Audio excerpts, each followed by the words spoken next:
맞아. 전기기능사 필기시험. 정말 만만치 않죠.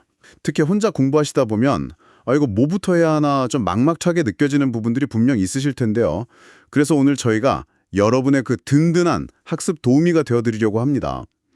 오늘은요, 시험에 이렇게 은근히 자주 나오는 납축전지, 그중에서도 제일 중요한 전액에 대해서 좀 깊이 파헤쳐 볼까요?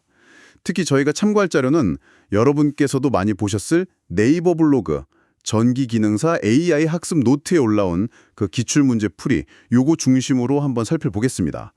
그 포스팅에서 다뤘던 문제, 2212회 납축전지의 전해액으로 사용되는 것은, 이거 기억나시죠?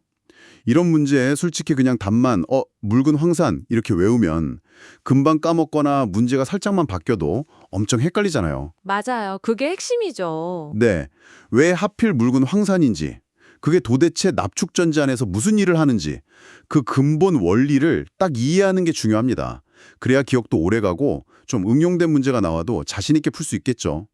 그래서 이번 시간 저희 목표는 아주 명확합니다. 이 블로그 포스팅 내용을 딱 바탕으로 해서 납축전지 전해액이 뭔지, 또 관련된 화학 반응은 어떻게 돌아가는지, 그리고 시험에 나올 만한 주의사항까지 확실하게 정리해드리는 겁니다.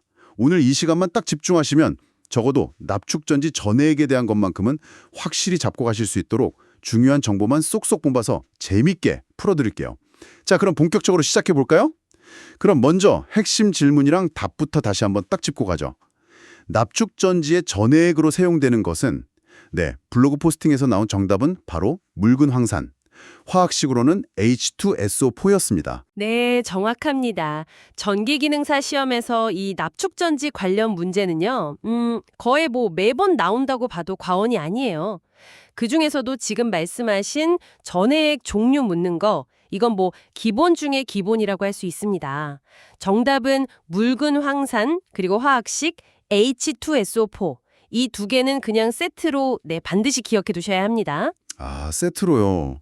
네, 시험 보기에 이게 한글 이름으로 나올 수도 있고 아니면 그냥 H2SO4 이렇게 화학식으로 띡 나올 수도 있거든요. 여기서 바로 궁금한 게 생기는데요.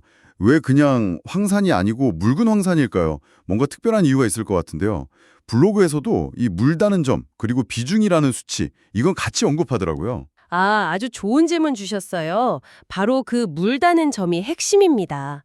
납축전지에는요, 그 100% 순수한 아주 진한 황산을 그대로 쓰지 않아요.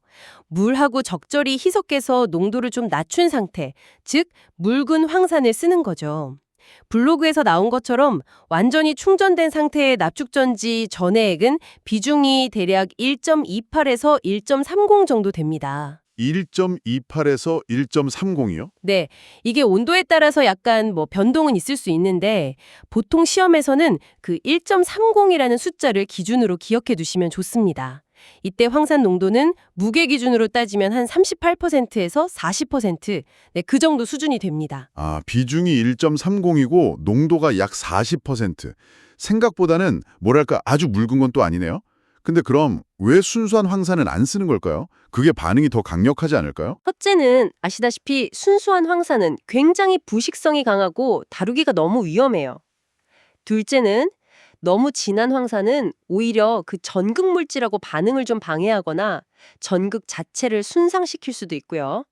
셋째로 이 적절한 농도의 묽은 황산이 전해액으로서 이온 전도도, 그러니까 전기가 잘 통하게 하는 능력을 최적화해주고 또 충전 방전 과정에서 일어나는 화학 반응을 가장 효율적으로 만들어주기 때문입니다. 아하.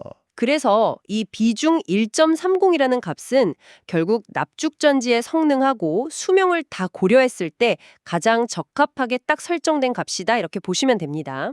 그리고 이 비중값 자체가 시험에서 직접 물어볼 수도 있고요. 아니면 배터리 상태를 판단하는 기준으로 활용될 수 있으니까 꼭 기억해 두시는 게 유리합니다. 그렇군요. 단순히 그냥 묽게 만든 게 아니라 최적의 성능을 위한 딱 그런 선택이었네요. 그리고 이 묽은 황산 전해액이 그냥 액체가 아니라 전기를 만들고 또 저장하는 그 화학 반응에 직접 참여하는 핵심 요소라고 하셨잖아요. 블로그에서 보면 충전할 때랑 방전할 때랑 다른 반응이 일어난다, 이렇게 설명하는데 이게 좀 복잡하게 느껴지더라고요. 이 화학 반응하고 묽은 황산의 관계, 조금만 더 쉽게 이해할 수 있을까요? 아, 그럼요, 그럼요. 이 화학 반응을 이해하는 게 납축전지 원리의 정말 핵심 중의 핵심입니다. 먼저 방전 상황, 그러니까 배터리가 전기를 만들어서 내보낼 때를 한번 생각해 보죠. 이때 배터리 양극 플러스 극에 있는 과산화납 PbO2라고 하죠. 그리고 음극 마이너스 극에 있는 순수한 납 Pb, 이 두 물질이 전해액 속에 있는 황산 H2SO4랑 만나서 화학 반응을 일으킵니다. 아, 양극의 과산화납이랑 음극의 납이 황산이랑 만나는군요. 과 음극이라는 배우들이 황산이라는 무대 위에서 딱 만나서 연기를 시작하는 거랑 비슷하다고 볼 수 있어요. 근데 이 반응의 결과가 아주 흥미로워요. 양극의 과산화나 PbO2도 그렇고 음극의 납도 그렇고 둘 다 황산이랑 반응해서 황산납 PbSO4라는 똑같은 새로운 물질로 변하게 됩니다. 둘 다요? 네, 마치 두 배우가 연기 끝에 결국 같은 모습의 캐릭터로 변하는 것처럼요. 여기서 중요한 점은 이 과정에서 전해액 속에 있던 황산 H2SO4가 계속 소모된다는 거예요. 아, 황산이 쓰이는군요. 그렇죠. 황산이 반응에 참여해서 황산납으로 변했으니까요. 따라서 방전이 쭉 진행될수록 전해액 속의 황산 농도는 점점 옅어지고 상대적으로 물 H2O의 비율이 높아지게 됩니다. 결과적으로 전해액의 비중은 처음 값인 약 1.30보다 점점 낮아지게 되는 거죠. 아하, 알겠습니다. 그러니까 방전이라는 건 양극, 음극 물질이 황산을 써서 둘 다 황산납으로 변하는 과정이고 그 결과 전해액은 묽어지고 비중은 낮아진다. 딱 이렇게 정리하면 되겠네요. 그럼 충전은 이 과정이 정확히 반대로 일어나는 거겠네요. 정확합니다. 아주 예리하신데요. 외부에서 충전기를 딱 연결해서 전기 에너지를 공급하는 충전 과정은 방전의 완전 역반응입니다.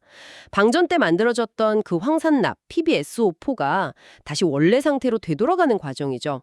양극에서는 황산납 PbSO4가 다시 과산화납 PbO2로, 음극에서는 황산납 PbSO4가 다시 납 Pb로 변환됩니다. 이 과정에서 또 중요한 게 있어요. 전극 물질이 원래대로 돌아가면서 동시에 물 H2O하고 반응해서 다시 황산 H2SO4를 만들어낸다는 점입니다. 아, 황산이 다시 생겨요. 네, 방전 때 소모되었던 황산이 충전을 통해서 다시 생성되는 것이죠. 따라서 충전이 진행될수록 전해액 속 황산의 농도는 다시 진해지고 비중 역시 원래의 완전 충전 상태인 약 1.30 수준까지 다시 높아지게 됩니다. 이처럼 전극 물질하고 전해액 사이에서 왔다 갔다 하는 가역적인 화학 반응을 통해서 전기 에너지를 화학 에너지 형태로 저장했다가 필요할 때 다시 전기 에너지로 바꿔 쓰는 것. 이게 바로 납축전지의 작동 원리입니다. 와, 설명을 쭉 들으니까 되게 복잡해 보였던 화학 반응이 머릿속에 좀 그려지는 것 같습니다. 결국 충전과 방전은 전극 물질하고 황산 사이의 뭐랄까 밀당 같은 거네요. 그렇죠. 밀당이라고 볼 수 있죠. 방전 때는 황산을 써서 황산납이 되고 충전 때는 황산납이 다시 원래 모습으로 돌아가면서 황산을 다시 뱉어내는 거고요. 아, 이 원리를 이해하니까 왜 전해액이 그렇게 중요한지 확실히 알겠습니다. 그럼 이 지식을 가지고 실제 시험 문제에 어떻게 적용해야 할까요? 납축전지 전해액은 이런 질문을 딱 만났을 때 그냥 묽은 황산만 아는 것보다 방금 배운 그 화학 반응 원리나 비중값 1.30 이런 걸 이해하는 게 어떻게 도움이 될 수 있을까요? 실전 풀이 전략이 좀 궁금합니다. 바로 그 지점입니다. 시험에서는 단순히 묽은 황산이라는 정답만 알면 풀 수 있는 문제도 물론 나오지만 함정을 파놓는 경우도 꽤 많습니다. 예를 들어서 보기 선택지에 1. 묽은 황산 2. 진한 황산 3. 묽은 염산 4. 수산화 나트륨, 용액 뭐 이런 식으로 제시될 수 있단 말이죠. 아, 헷갈리게 만드네요. 그렇죠. 이때 왜 진한 황산은 답이 아닌지, 또 왜 뜬금없이 염산이나 다른 물질은 아닌지 이걸 명확히 알아야 헷갈리지 않고 정답을 고를 수 있겠죠.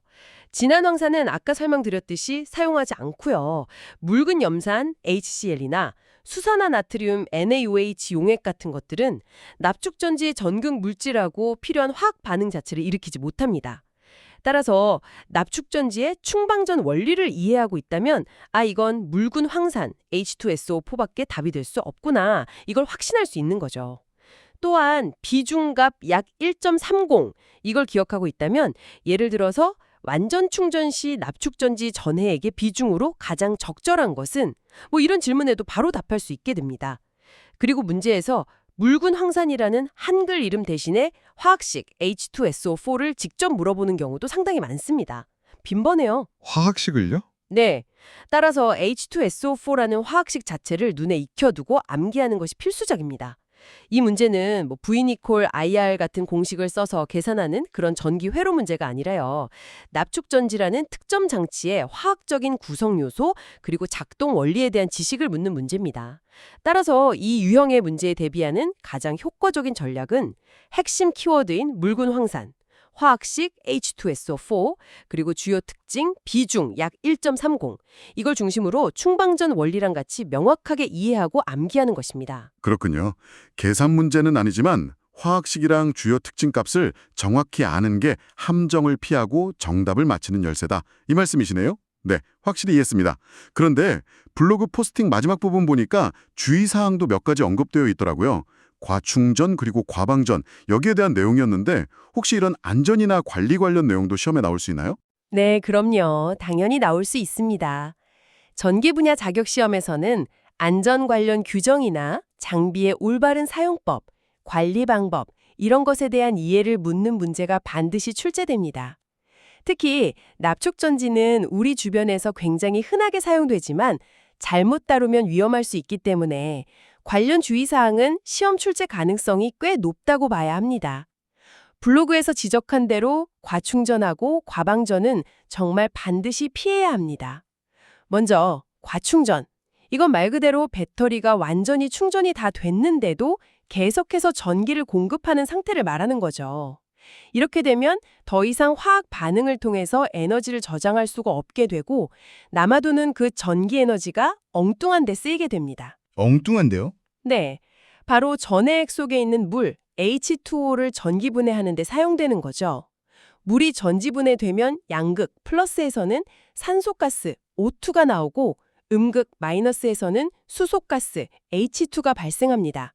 근데 문제는 이 수소하고 산소의 혼합가스는 굉장히 폭발성이 강하다는 점이에요. 짧은 불꽃이나 스파프에도 그냥 펑 하고 터질 수가 있습니다. 헉, 위험하네요. 네. 그래서 납축전지를 충전하는 장소에서는 환기를 잘 시키고 화기 사용은 정말 엄격하게 금지해야 합니다. 시험 문제에서는 과충전 시 발생하는 가스는 또는 과충전 시 주의사항은 이런 식으로 물어볼 수 있겠죠. 와, 생각보다 훨씬 위험할 수 있군요. 과충전은 진짜 절대 피해야겠네요. 그럼 과방전은 왜 피해야 하는 건가요? 방전은 그냥 전기 쓰는 과정 아닌가요? 과방전은 배터리 전압이 규정 이하로 뚝 떨어질 때까지, 그러니까 거의 바닥 날 때까지 사용하는 걸 의미하는데요.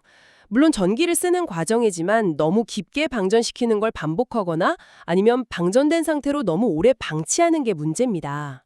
아까 방전 과정에서 양극이랑 음극 모두 황산납 PbSO4로 던한다고 했잖아요. 네네. 정상적인 충전을 하면 이 황산납이 다시 원래 문질로 돌아가는데 과방전 상태가 오래 지속되거나 이게 자꾸 반복되면 이 황산납 결정이 아주 단단하고 크게 성장해버립니다. 이렇게 단단하게 굳어버린 황산납 결정은 충전을 해도 원래대로 잘 돌아가지 않게 돼요. 마치 그 취하에 생긴 치석처럼 전극 표면을 그냥 확 뒤덮어버려서 전해액하고 전극 물질 사이의 정상적인 반응을 방해하는 거죠. 아, 치석처럼요. 네, 이 현상을 설페이션이라고 부릅니다.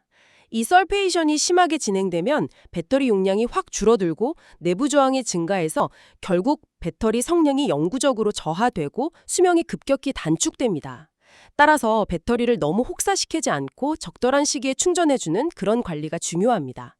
시험에서는 배터리 수명 단축의 원인이 되는 현상은 이런 식으로 설페이션에 대해 물을 수 있습니다. 과충전은 폭발 위험, 과방전은 설페이션으로 인한 수명 단축. 아, 정말 중요한 내용이네요. 이게 안전이랑 직결되기도 하고 또 배터리 성능 유지에도 꼭 필요한 지식 같습니다. 시험뿐만 아니라 실제 현장에서도 이건 꼭 알아야 할 내용이겠어요. 자, 오늘 전기기능사 AI 학습 노트 블로그 포스팅을 통해서 납축전지의 전해액에 대해 정말 깊이 있게 파헤쳐봤습니다. 짧은 시간이었지만 꽤 많은 정보를 다룬 것 같은데요. 오늘 저희가 나눈 이야기의 핵심 내용 다시 한번 딱 정리하고 마무리하면 좋겠습니다. 네, 좋습니다. 오늘 다룬 내용 중에서 정말 반드시 기억해야 할 핵심만 요약하자면 다음과 같습니다. 첫째, 납축전지의 전해핵은 뭐다? 묽은 황산이다. 그리고 화학식은 H2SO4다. 둘째, 완전 충전 시 전해핵의 비중은 약 1.30 정도다. 셋째, 이 묽은 황산은 충전과 방전 과정에서 전극 물질 PbO2, Pb하고 화학적으로 반응해서 황산납 PbSO4로 변환되거나 다시 원래대로 돌아오는 아주 핵심적인 역할을 한다. 방전 시에는 황산이 소모돼서 비중이 낮아지고 충전 시에는 황산이 생성돼서 비중이 높아진다. 이 원리를 이해하는 게 중요합니다. 넷째, 안전 및 관리 측면에서 과충절은 폭발성 가스 H2O2 발생 위험이 있으므로 피해야 하고, 과방전은 설페이션 현상을 유발해서 배터리 수명을 단축시키니까 주의해야 한다. 이 네 가지 포인트를 확실히 숙지하시면 관련 문제에 아주 효과적으로 대비하실 수 있을 겁니다. 정말 명쾌한 정리 감사합니다. 묽은 황산 H2SO4, 비중 1.30, 충방전 화학 반응의 핵심 원리, 그리고 과충전과 방전의 위험성까지 오늘 저희가 함께 나눈 이 이야기들이 여러분의 전기기능사 필기시험 합격에 정말 든든한 발판이 되기를 진심으로 응원합니다. 단순히 답만 외우는 것을 넘어서요, 그 배경에 숨겨진 원리를 이해하는 즐거움, 이걸 느끼면서 학습하신다면 기억에도 훨씬 오래 남고 또 어떤 변형 문제가 나와도 자신감을 가질 수 있을 거예요. 청취자에게 직접. 그런데 오늘 저희가 이야기 나눈 내용 중에 좀 흥미로운 연결고리가 하나 있지 않았나요? 방전이 진행될수록 전해액의 비중이 낮아진다고 했잖아요. 그렇다면 이 원리를 반대로 이용해서 전해액의 비중을 재보면 배터리가 지금 얼마나 충전되어 있는지 그 상태를 알 수 있지 않을까요? 실제로 그런 방법이나 도구가 사용되고 있는지, 만약 있다면 어떤 원리로 작동하는지 한번 스스로 탐구해 보시는 건 어떨까요? 오늘 배운 내용을 바탕으로 자연스럽게 다음 학습으로 이어갈 수 있는 아주 좋은 질문이 될 것 같습니다. 여러분의 꾸준한 노력이 꼭 빛나는 결과로 이어지기를 항상 응원하겠습니다. 저희는 다음 시간에 더욱 유익하고 흥미로운 정보로 다시 찾아뵙겠습니다.